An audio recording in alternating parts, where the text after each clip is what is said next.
So rewrite, and this process usually looks like 5 stages on Grief, but in reverse order. So you accept it, then deadline approaches, you are depressed, and you start bargaining with your manager, you are angry, and you deny at last, so you got the idea. And it just repeats again and again. But most likely it will look like this. And so, by the way, as a quick show of hand, please raise your hand if you ever wanted to rewrite your project. Good. And now leave your hand up if you actually made it. So not so many. And leave your hand up if you would like to do it again. Oh, this, surprisingly, yeah, that's great. But like usually this process is really terrible, and every developer had that natural thirst for new technologies and willing to make old code better or ideal at some point. And I always have this feeling when looking at the code that I wrote like 2-3 years ago. And however, rewriting something is one of the most hardest things that I can imagine. And before doing this at a large scale, you should think what value you can bring to a customer. So if we draw a simple chart where on y-axis we have value and on x-axis we have effort, obviously migrating to a new stack will be somewhere at the end of x-axis. And you, as a developer, always have to say what will be the effort of rewriting everything from scratch versus adding new features. And obviously, this effort must be maximized. And maybe let's think about what solid reasons you may have to kick off this migration. And personally, I would put performance and scale at the top of the list. And every product grows with its customers. And today in Jira, we have instances with thousands of projects and millions of issues, but we definitely should look into a future and set stretch goals by considering hundreds, thousands of projects and billions of issues, and provide the same user experience for smaller customers and for large customers as well. And if you type Jira is in Google, result Jira is slow will be one of the most popular, and yeah, that's kind of frustrating, but we definitely should take it seriously. Another good reason might be like a lot of companies today have their own component libraries and design style guides, and supporting these design style guides for legacy products might be really hard. And of course, you still can find a way of doing this, but maybe using some CSS schemas or like have a fork and support 2 branches, but nobody actually wants to do double work. And technical debt and feasibility risks. And we were aware that we won't be able to implement all the new features in the old stack, and of course in the legacy code base you can experience huge velocity reduction. And onboarding new developers, also a good reason, and all junior developers in all code based, I'm sorry. Just need to grab a water.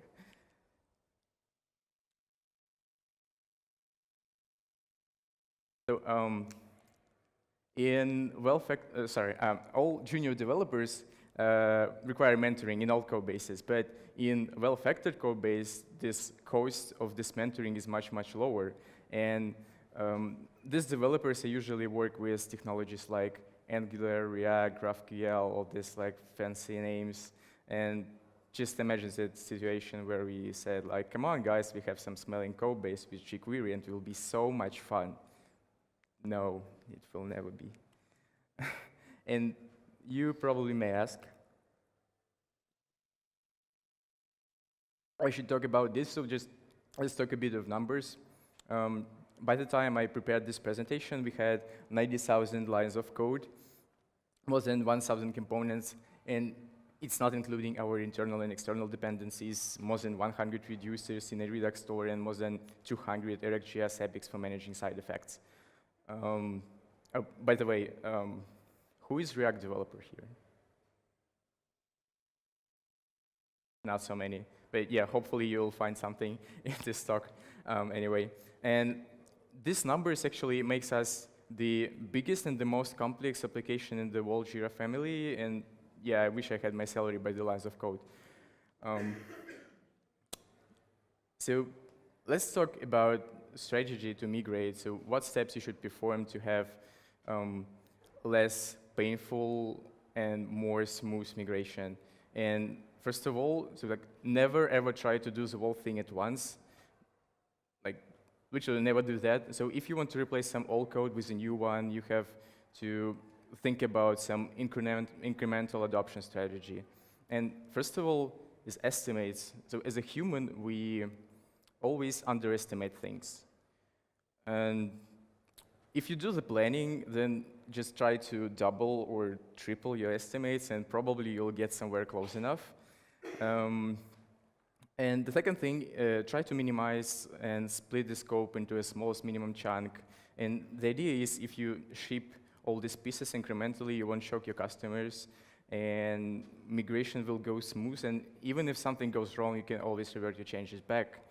And at the same time, you still can operate on existing code base and even add new features in parallel. So that's kind of cool. But of course, at some point, your app will look like a Frankenstein monster with like all these different technologies together. But it's way better than rework something for a year and just release it in a single day. And you still can use your existing CI/CD pipelines, and you don't have to write anything from scratch for a new stack. And of course, in some industries, there is no way to ship that incrementally, so then you have to not introduce any major UX changes.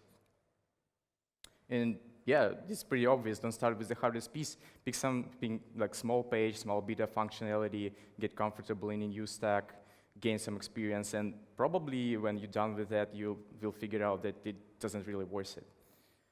And like blindly write something from scratch in hope of solving some problems may create many more of them, and especially if you wasn't a developer for original product. So team up with all developers, so don't fire them when you start. And it will actually save you from making the same mistakes again and again. And a bit about architecture. So when we started, the React, Redux, and React.js was like a really solid architecture union. Netflix used it pretty successfully, and we also was happy. But we found out that JavaScript doesn't really scale.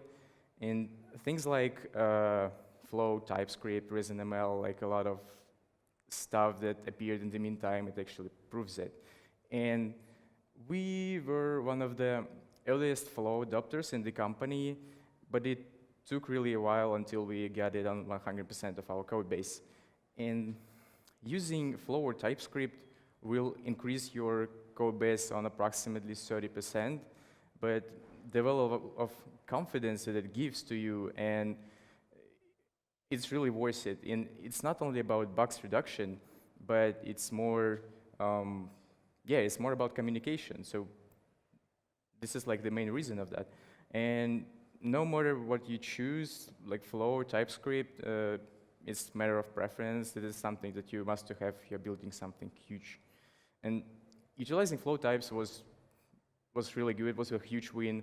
And at some point, we figured out that our architecture and our app is far way too complex to just fit into a Flux model. And this is me, by the way, looking at the code base at the moment. And first of all, handling asynchronous side effects in a Redux became such a mess. So there was no control on where triggers should live and where they came from and how epics should be structured. It was like a total mess. The second, when we started using Flow, we haven't really defined guides or patterns or best practices for that, like where should we store types? Should they be stored in the module or in a separate file? And how we should type reducers, how we should type selectors. We had to answer all these calls. And of course, folder structure, and folder structure was also like total mess. Some folders was domain structure based, some of them were structured by like our state and reducers.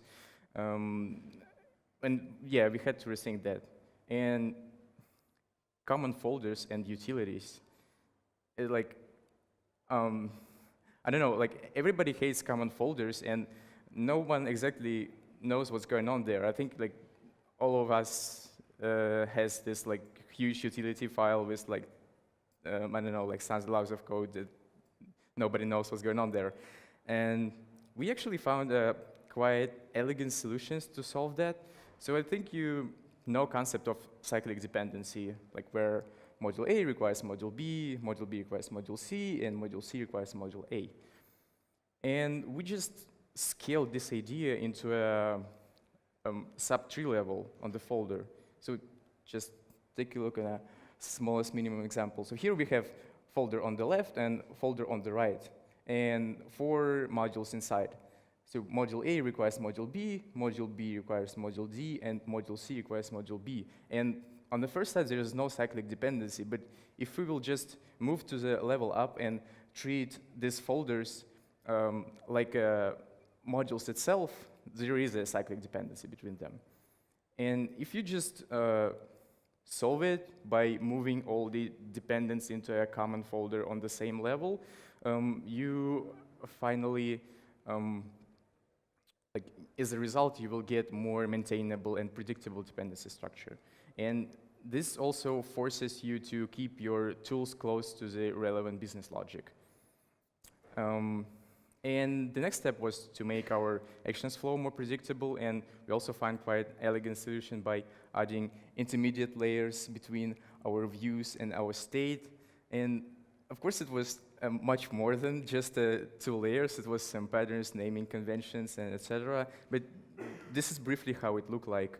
And Redux here on the diagram is facade for selectors that hides state structure and implementation details. And ops are action creators for managing side effects, how in our Epic's internals. And everything was really great for a while, and developers were satisfied, velocity increased, and everybody was happy. But if everything seems under control, you're just not going fast enough. And yeah, I would say we were fast. And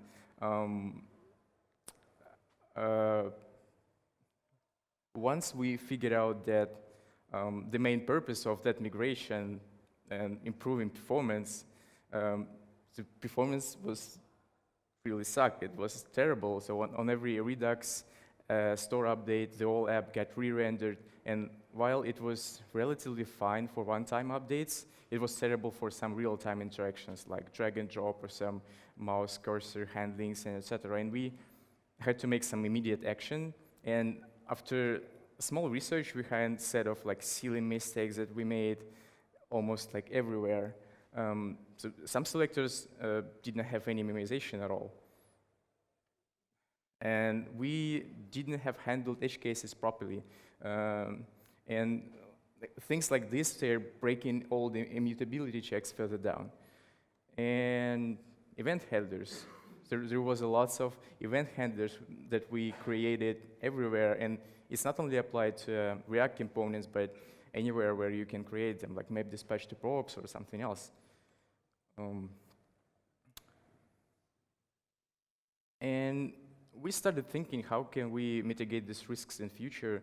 And the problem was that we had this huge waterfall of selectors where one selector rely on another, and if you just break some immutability check in between, you just breaks everything further down, and like everything went wrong.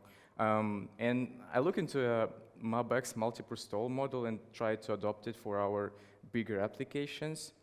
And this is the same application structure that I showed you previously, but it's at scale. So every application is controlled by props, and application transforms the props into an internal Redux state, and its view layer may consist of like regular React components or other applications like this. And this solves multiple problems. So you no longer rely on a single Redux store that makes it easier to maintain. It means you have less impact and smaller selectors waterfall, and you can encapsulate logic in relatively big components and ship them separately. And as an example of a relatively big component, might be embedded Jira Springboard in a Bitbucket, or embedded Jira Springboard in a Stride. So you can just use it everywhere. And once we resolved all the issues, we're just trying to make our app like blazingly fast. And there are a few lessons that we learned at the time. So no one-size-fits-all solutions. So if you want to create some minimization function, then try to pick proper way of minimization depending on your data structures. So people usually try to adopt reselect everywhere, but it's not a good idea. So just try to think, and maybe some just scoping may help you.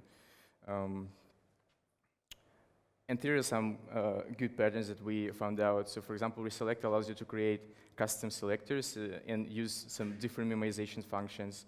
So for example, if you want check not by reference, but by value, or use weak map as a storage, or maybe you have some funky hash algorithms that you want to use, so go ahead. Another cool thing is map state to props factory, and it plays great with selector creators as well. So let's say you have list of entities, and you can create a component that just accepts entity ID, and then it creates this set of scope selectors to retrieve all the properties that it needs. And the only thing that you should remember is that all these selectors will be created for every component. So if you want to use it further down in the tree, you can just pass it as a property. And yeah, always don't forget about component state itself. So Redux is useful where you want to share data across different components in React tree, but on every action dispatch, your Redux tree is lighting like a Christmas tree. So if you want to store to have some complex computations and you want to store the result of them for a single component, it's always the way better to store it in the component state. And in the most cases, you have to store only previous result of your computations. And if you try to store multiple results, it may lead into a high memory consumption and memory leaks. And this is really, really hard to find out and fix. And another wrong assumption that we have is about pure component and component. We thought that forcing usages of pure component everywhere will save us from all the unnecessary re-renders. But reality was tough as always, and just because Redux Connect is also a pure component, it means if you have nested pure component in a Redux Connect, your code will perform double work, so it will check all the properties twice. So you can just take a look on these charts and how this number of checks increases with the number of components, and it even will increase more if you have a very high tree of your components, and this is something that I cannot call scalable at all. It would be better to use pure component when you only have performance regressions, and even in this case, it would be easier to just define should component update functions that just suits your needs. And of course, if you ran out of ways to improve performance, you can always reduce number of DOM nodes with virtualization. And this is example of our table component that has 1,000 rows, and this is pretty smooth. But yeah, we finished this long journey, that migration that we had, but the problem is that we have 20 or so large-scale applications in the whole Jira family, and each of them based on its own patterns, best practices, and like even tech stacks. And of course, we have another React-based front ends in other products like Confluence, Bitbucket, and etc. So to be honest, it's really caused problems. First of all, complexity.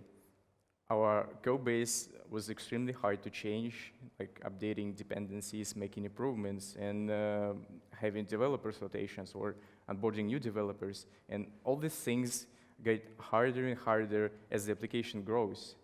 And another good reason is focus.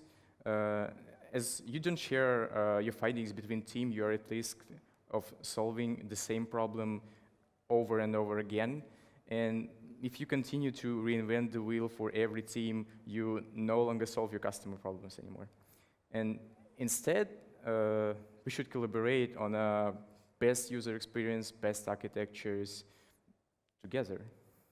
And finally, it's quality. So by the code laws of probability, if you're solving a problem and if you come up with 10 different solutions, there is a good chance that you find out 2 or 3 really good ones and the rest of them will be bad. And this is perfectly fine. This is like the good way of problem solving. But if you want to really build world-class solutions, you would better focus on the best one. And this is where Tangerine Initiative came from. And this is a general revolution of what we did in our rewrite. And we wanted to create inclusive environment where smartest people get best ideas internally and all over the web and turn them into best practices. So just let's take a look on the process. And we are collecting topics across all teams so every team member can submit. After that, we are moving them, we are getting the most impactful topics or topics that were voted out. And we're moving them to RFC stage for discussion or finding possible options, and etc. And after that, Brain Trust Committee decided on the best one. And after that, it's just moving into an implementation state where we lock down all the documentations, build required tools, and finally, we apply these principles in our code bases. And our goal is to create an environment where everything is automated as much as possible, and we need to involve human power only in some exceptional cases. So when the developer joins the company and he has some basic knowledge of React Redux, he can just start writing code immediately. And everything is good until the build is green. And this is where custom ESLint rules, they really played great. So for example, you may restrict imports from a specific folder or create a wide list of packages or control naming conventions, etc. And the good thing that most of this ESLint rule can be just auto-fixable, so you don't need to migrate your code base. You just doing ESLint -- fix and everything is up to date. But of course, sometimes ESLint are not enough. And for example, you want to enforce creation of storybook for every component, or having unit test for every reducer. And this is why we created a stricter. And stricter is LinkedIn rule, but LinkedIn rules that works on a project level. So it just getting dependencies between files, so you can mark some files with like certain labels and then do some checks over that. And of course, we don't want our developers to sink in endless documentations and etc. So we're creating IDE extensions with generators, snippets, and configurations. And you can just generate the whole app from scratch or some parts of it, like component, action, and etc. And of course, there are some cases where you have to involve human, but there are also, you can help in this case. And here we have 2 reliable allies.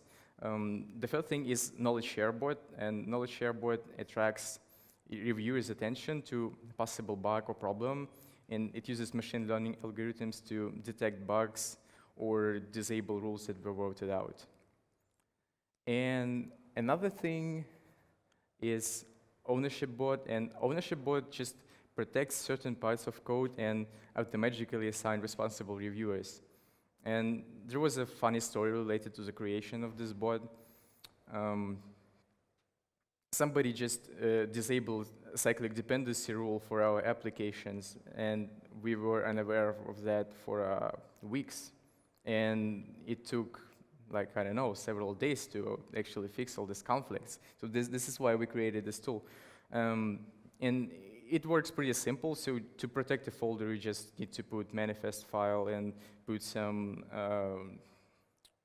names of that, and it's gonna just work if you change something. So what's next? And in the next couple of months, we are going to start the website with all the Tangerine documentations. We already open sourced some of our toolings, and IDE extension is already open sourced. And if everything goes well, we actually want to start accepting contributions from developers community. So actually from you. So stay tuned. Alrighty, and by the end of the talk, I would like to come back to the question I asked you at the beginning.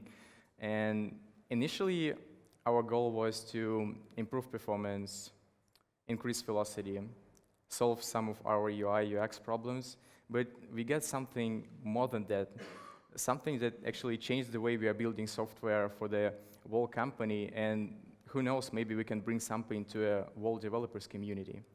And that's definitely was a hard journey, but I would do it again. Thank you.